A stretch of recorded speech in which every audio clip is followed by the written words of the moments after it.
5 में से 1 औरत इंडिया में पॉलीसिस्टिक ओवरी सिंड्रोम PCOS से पीड़ित होती है। PCOS भारत में कई औरतों को अफेक्ट करता है और ये एक मुख्य कारण है इनफर्टिलिटी का।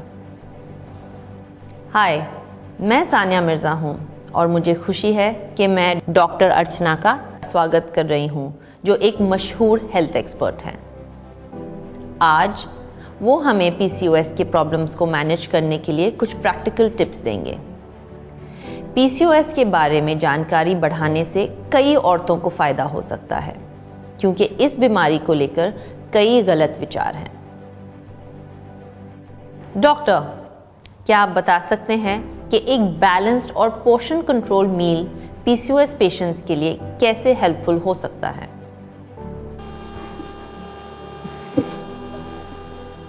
Thank you Sania. PCOS एक बहुत कॉमन प्रॉब्लम है और 40 to 80% जो PCOS के पेशेंट्स होते हैं वो ओवरवेट होते हैं या ओबीज होते हैं, उनमें मोटापे का प्रॉब्लम होता है। मोटापा काफी परेशान करता है PCOS पेशेंट्स को और मोटापे के कारण ही इससे होने वाली काफी सारी समस्याएं जो है एग्रेवेट होती हैं, बढ़ जाती हैं। मोटापे को यदि कंट्रोल किया जाए, ओबेसिटी को कंट्रोल किया जाए, तो PCOS की समस्या काफी आसानी से काबू में आ सकती है, कंट्रोल किया जा सकता है, इसका ट्रीटमेंट इजी होता है। तो वजन कैसे घटाया जाए? सबसे सही तरीका है एक बैलेंस्ड पोर्शन कंट्रोल मील यानी संतुलित आहार प्लान करना। संतुलित आहार यदि प्लान कर सकते हैं तो आसानी से मोटापा कम होता है और PCOS नियंत्रित कंट्रोल में आ जाता है। बैलेंस्ड मील या संतुलित आहार का मतलब कई बार लोग गलत समझते हैं, समझ नहीं पाते इसको कैसे करना है। बैलेंस्ड मील का मतलब है कि कैलोरीज को रेस्ट्रिक्ट करना, यानी पोर्शन को कम करना। जितना आप कैलोरीज रोज ले रहे हैं, कंज्यूम कर रहे हैं, उसको कम करना। ऑल्सो न्यूट्रिशन पे ध्यान रखना कि क्या खा रहे हैं। न्यूट्रिशनल वैल्यू बहुत इंपॉर्टेंट है एक बैलेंस पोर्शन कंट्रोल मील में। इसकी मदद के लिए बहुत सारे डाइटिशियंस हैं जो आजकल फ्रीली अवेलेबल हैं हर शहर में। आप डाइटिशियन को रेफर कर सकते हैं, उनसे प्रिस्क्रिप्शन वाले डाइट ले सकते हैं।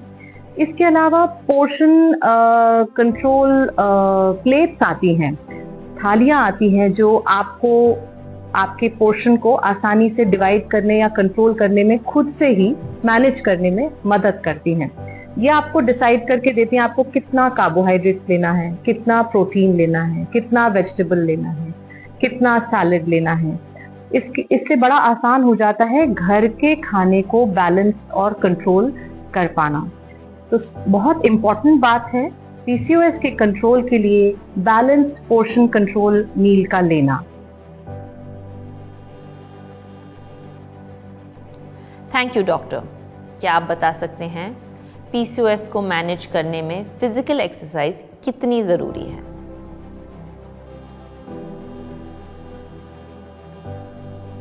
Now coming to the topic of physical activity and its importance in PCOS. Physical activity, Sanya, आप एथलीट हो, आप भी जानते हो कितना इम्पोर्टेंट होता है फिजिकल एक्टिविटी और एक्सरसाइज। इनफैक्ट एक गलत फहमी है सोसाइटी में, लोगों को लगता है कि लड़कों को ज्यादा एक्सरसाइज और व्यायाम की जरूरत है। इंस्टेड लड़कियों को या महिलाओं को फिजिकल एक्टिविटी और एक्सरसाइज की ज्यादा जरूरत होती है, क्योंकि उनका हार्मोनल मेटाबॉलिज्म, हार्मोनल बैलेंस, ये सारा कुछ डिपेंड करता है उनकी फिजिकल एक्टिविटी पे। और जो इनएक्टिव और लोग होते हैं जो एक्सरसाइज नहीं करते, वजन बढ़ जाता है, उन लोगों की हार्मोनल इम्बैलेंस होती है और कई सारी उनको प्रॉब्लम्स आती हैं। PCOS उसका एक कॉमन इशू है। इट इज सजेस्टेड कि PCOS को कंट्रोल करने के लिए आपका जो भी वजन है, एटलीस्ट आप 5% ऑफ बॉडी वेट यदि रिड्यूस कर सकते हैं तो ये हार्मोनल इम्बैलेंस आसानी से मेडिसिन के द्वारा कंट्रोल में आ जाता है, फर्टिलिटी रिवर्ट होती है और मेटाबॉलिज्म बूस्ट हो जाता है। बहुत छोटा सा रिक्वायरमेंट है, 150 मिनट्स पर वीक, यानी अगर आप सप्ताह में 150 मिनट व्यायाम करते हैं, हाई इंटेंसिटी वर्कआउट करते हैं, वो इनफ होता है आपकी पीसीओएस से रिलेटेड जो इम्बैलेंस क्रिएट हुआ उसको कंट्रोल करने के लिए। यानी आप अगर हफ्ते में 5 दिन भी एक्सरसाइज करते हैं तो केवल 30 मिनट आपको डेली निकालना है और अच्छे से व्यायाम करना है, which will really help you. आपका पीसीओएस बहुत आसानी से कंट्रोल हो जाएगा। Thank you doctor. एक और सवाल, पीसीओएस पेशेंट्स को कौन से इंपॉर्टेंट फैक्टर्स रेगुलरली चेक करने चाहिए? अब बात आती है कि पीसीओएस के पेशेंट्स में किन चीजों का ध्यान देना जरूरी है, उन्हें किन चीजों पे मॉनिटरिंग करना जरूरी है। तो पीसीओएस के जो पेशेंट्स होते हैं उनमें जो कॉमन समस्याएं आती हैं वो है इनफर्टिलिटी की, जिसको संतानहीनता बोलते हैं। फिर उनमें डायबिटीज की संभावना बढ़ जाती है at a later age, heart disease की संभावना बढ़ती है, कुछ लोगों में डिप्रेशन आ सकता है और कुछ लोगों में भविष्य में बच्चेदानी का कैंसर भी हो सकता है। तो कुछ पैरामीटर्स हैं जिन पे मॉनिटरिंग करना बहुत जरूरी है। जो यंग लड़कियां हैं या जो यंग विमेन हैं उनमें संतानहीनता की समस्या ना आए, इसके लिए ओव्यूलेशन मॉनिटरिंग करते हैं। देखा जाता है कि उनमें प्रॉपर्ली ओव्यूलेशन हो रहा है कि नहीं, अंडे का विकास प्रॉपर्ली हर महीने हो रहा है कि नहीं। इसके अलावा उनका बॉडी मास इंडेक्स यानी वेट बढ़ना, ओबेसिटी होना, हार्ट डिजीज होना, हाई ब्लड प्रेशर होना, ये सारी संभावनाएं होती हैं because of high excessive wait यानी ज्यादा वजन के कारण। तो बॉडी मास इंडेक्स पे एक मॉनिटरिंग होना जरूरी है, उसको नियंत्रित रखना जरूरी है। ये पेशेंट्स जो पीसीओएस के होते हैं इनमें जेस्टेशनल डायबिटीज यानी गर्भ में होने वाला डायबिटीज या नॉर्मल डायबिटीज भी भविष्य में हो सकता है। तो ब्लड शुगर की मॉनिटरिंग बहुत जरूरी है और उनका शुगर मेटाबॉलिज्म पे ध्यान देना बहुत जरूरी है। हार्ट डिजीज के लिए प्रोन होते हैं ये पेशेंट्स, तो इनका कोलेस्ट्रॉल लेवल, लिपिड प्रोफाइल और इनका जनरल ईसीजी, कार्डियक हेल्थ का इवैल्यूएशन टाइम टाइम से होना चाहिए। और regularly after the age of 35 once in a year एक सोनोग्राफी, एक गायनेक चेकअप जरूर होना चाहिए, ये देखने के लिए कि इनमें किसी तरह से कोई बच्चेदानी की कोई प्रॉब्लम तो नहीं डेवलप हो रही। और इसके अलावा हार्मोनल इम्बैलेंस के कारण ये डिप्रेशन या एंजाइटी का भी शिकार होते हैं। और अगर हम फिजिकल एक्टिविटी पे ध्यान देंगे, डाइट कंट्रोल पे ध्यान देंगे, अपना बॉडी मास इंडेक्स को कंट्रोल रखेंगे तो ये डिप्रेशन और एंजाइटी भी काफी हद तक अपने आप में सॉल्व हो जाती है। बट कभी कभी इनको हेल्प की जरूरत होती है, तो इनके अगर इनमें मूड स्विंग्स होते हैं या फ्लक्चुएशंस होते हैं या डिप्रेशन होते हैं तो हमें समझना जरूरी है कि ये हार्मोनल इम्बैलेंस के कारण है। तो ये कुछ चीजें हैं जिनकी मॉनिटरिंग की पीसीओएस के पेशेंट्स में जरूरत होती है।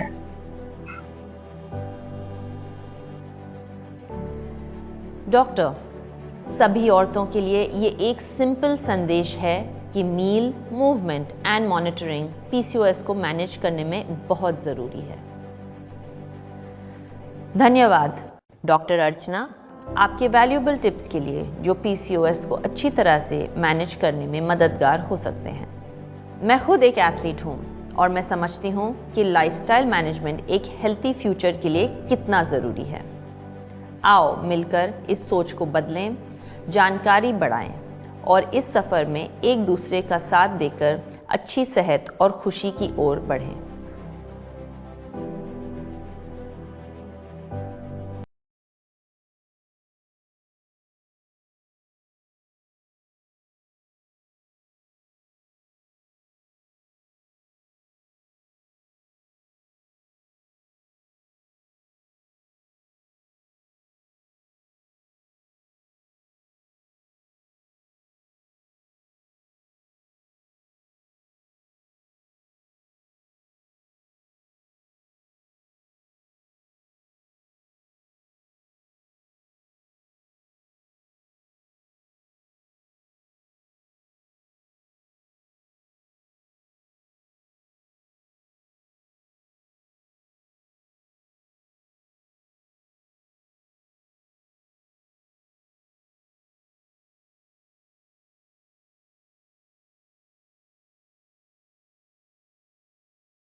अब बात आती है कि पीसीओएस के पेशेंट्स में किन चीजों का ध्यान देना जरूरी है, उन्हें किन चीजों पे मॉनिटरिंग करना जरूरी है।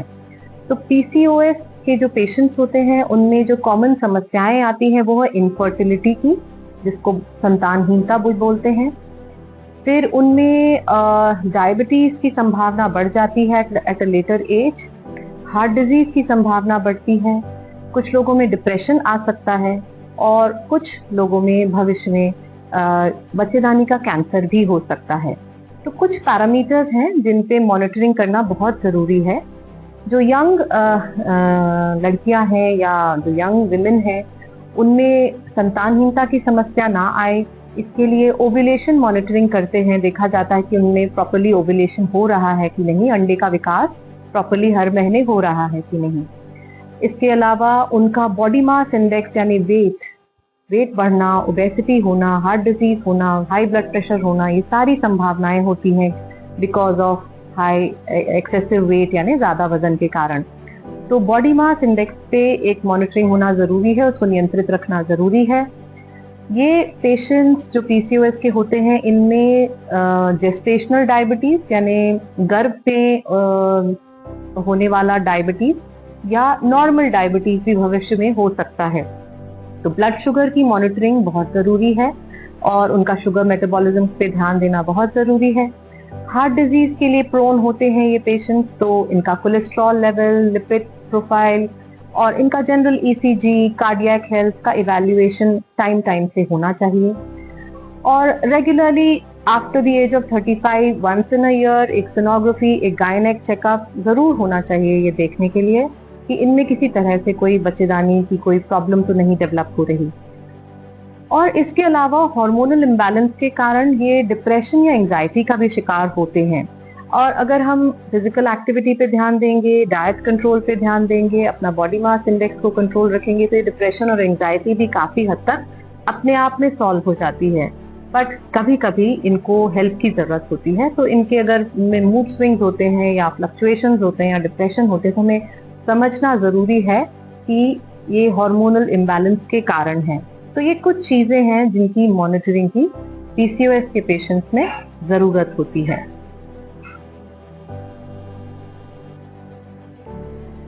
डॉक्टर, सभी औरतों के लिए ये एक सिंपल संदेश है कि मील, मूवमेंट एंड मॉनिटरिंग पीसीओएस को मैनेज करने में बहुत जरूरी है। धन्यवाद डॉक्टर अर्चना, आपके वैल्यूएबल टिप्स के लिए जो पीसीओएस को अच्छी तरह से मैनेज करने में मददगार हो सकते हैं। मैं खुद एक एथलीट हूं और मैं समझती हूं कि लाइफस्टाइल मैनेजमेंट एक हेल्थी फ्यूचर के लिए कितना जरूरी है। आओ मिलकर इस सोच को बदलें, जानकारी बढ़ाएं और इस सफर में एक दूसरे का साथ देकर अच्छी सेहत और खुशी की ओर बढ़ें।